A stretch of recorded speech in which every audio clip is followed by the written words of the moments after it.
funny thing is, hi, welcome back to Island Flair. Well, you know, most of us used to use as a rule of thumb red wine with red meat, white wine with seafood or poultry.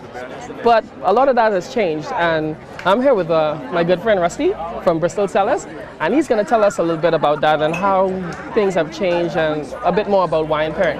Rusty? Well, Jamall, you're quite right. The old school of thought was that you would indeed pair heavy reds with meats and fish and poultry with white wines. Right. That's out the window.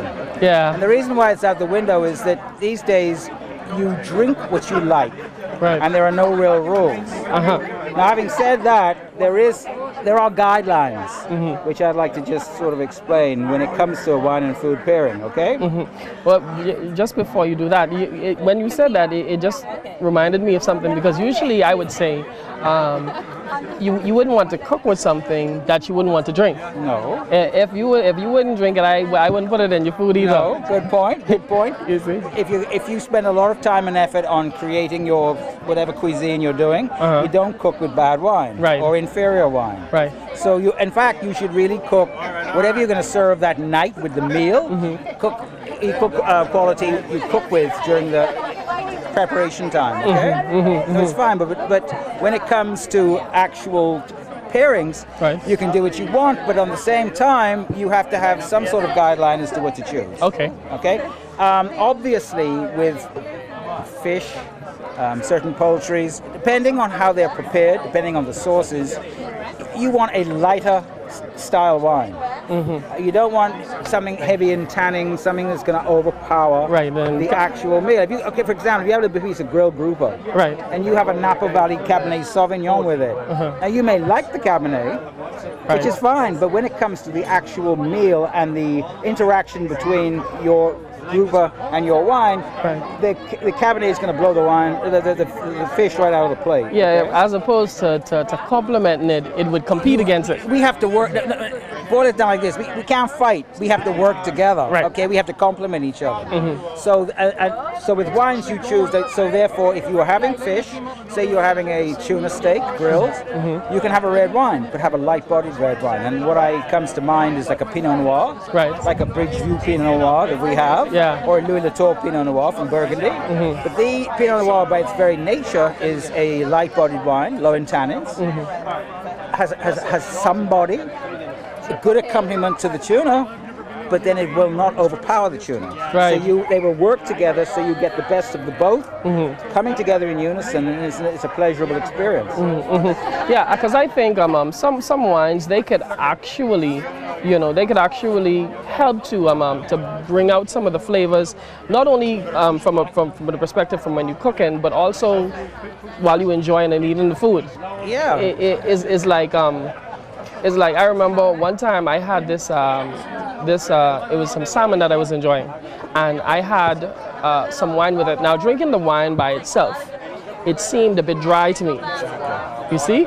But when I paired it with the salmon, or when I ate it with the salmon, it's like both of them, it was like magic. What you're saying is quite correct. There are wines that are good for bipping on, for like cocktailing on or whatever. They are standalone wines. They have the taste profile to be enjoyable on their own. There are a lot of wines that are food wines. This is exactly what you're talking about, that have to be enjoyed with food because of the sheer power or the nature of that particular wine. But on the other, also following on this, if you have a wine, for example, a heavy tannic wine that's too chewy on its own, serve it with meat that has a little fat on it, and the fat has a magical effect on the tannins. It smooths them right out. So food can also correct faults in the wine. Yeah. Now that's deep. And that works. Now, obviously this is trial and error. And I can't stand here and tell you specifics. These are stuff you'd have to try yourself. But what I say to everybody is, with this whole business of wine and food pairing, which is a vast subject, is to experiment. Sometimes you're going to luck out and it's going to be good. Sometimes it's going to be terrible. But you learn from your mistakes and you note your achievements. You note when it's good. And I say to anybody, don't be stuck in the old rule books. Try it, mix and match, Follow the guideline that if it's lighter food, you want lighter style wines, red or white. If it's heavier, beef stews, liver or something, you want a heavier wine. Very basic guidelines, but experiment with all wines. And another thing, I'm sure a lot of people do this, and it's understandable. They stick with what they know. Right. They go into the store every week and they pick up the same bottle of wine. No problem with that. Wines cost money. You want to be sure you're getting the right thing, but sometimes you got to step out of the box and try something different. And don't be afraid to do that. Okay? Yeah. And another resource that we have, all of us have at our disposal, is the internet.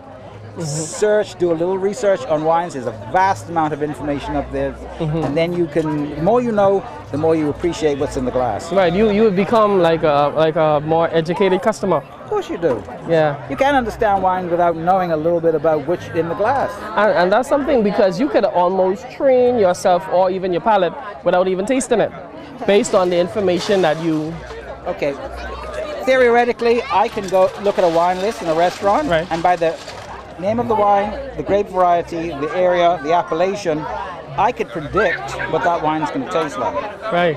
Because I know the background of the wine. That takes a long time to be able to do, but if I could do it, anybody could do it. And it's simply a matter of learning and a matter of getting information. And you want to get to that point where you could say, well, that's a Pinot Noir from New Zealand. Now, I bet you it's light. I bet you it's got a little acidity. You know, all these things go through your mind because you know what the terroir, what the microclimate is in that area, and you know what effect it has on that particular wine. That's the way. But how do you get that? You learn it. And how do you learn it? Information, which is right up there on the internet. Yeah, you just go in and pull it down. Go and pull it down. Yeah. You know, and so wine is an emerging culture. In the Bahamas, we never had a wine culture. Got one now, and it's starting. And I'm really, really happy about that. More and more Bahamians are drinking wine, and there's, excuse the pun, a thirst for knowledge, you know, in wine. And this is one part of my job I'm totally excited about. It's talking to people and saying, okay, keep trying this. Start with the sweet wines, no problem with that. But you evolve, your palate will evolve. And mature your palate. Exactly, but you have to teach your palate what to like. Many, many years ago, I liked sweet wines. I'm not ashamed of that. I like Liebfraumilches milches and I like rosés, sweet. But over a period of time, my palate wanted more and more and more. So now that's how you build up the knowledge and the taste for complex wines. And also wine and food pairings, going back to that. That evolves too. And I want a certain wine to respond to what I'm serving now, you know? Right. We'll get there. Yeah. It's all fun, and it all should be light and enjoyable, you know? You know, and I think a lot of you home probably got a little tips here and there, but whenever you get a chance, you could check out Bristol Cellars. They have a vast selection, wonderful wines and wonderful stuff that you could try and check out. Well, and if you want any information, they can contact me. Rusty Skates right at Bristol. Yeah, check Rusty. And I am more than happy. I love talking to people, and I love talking about wine. So there we go. Yeah, and then you could email me at alanflair@yahoo.com, and I probably could give you a nice simple dish that may be able to pair well with some of the wines. All right? Well, that's it first. Thank you very much. Okay. Well, we're going to take a quick break, and when we get back, we'll be checking out some more of this great stuff that's going on here. Stay tuned.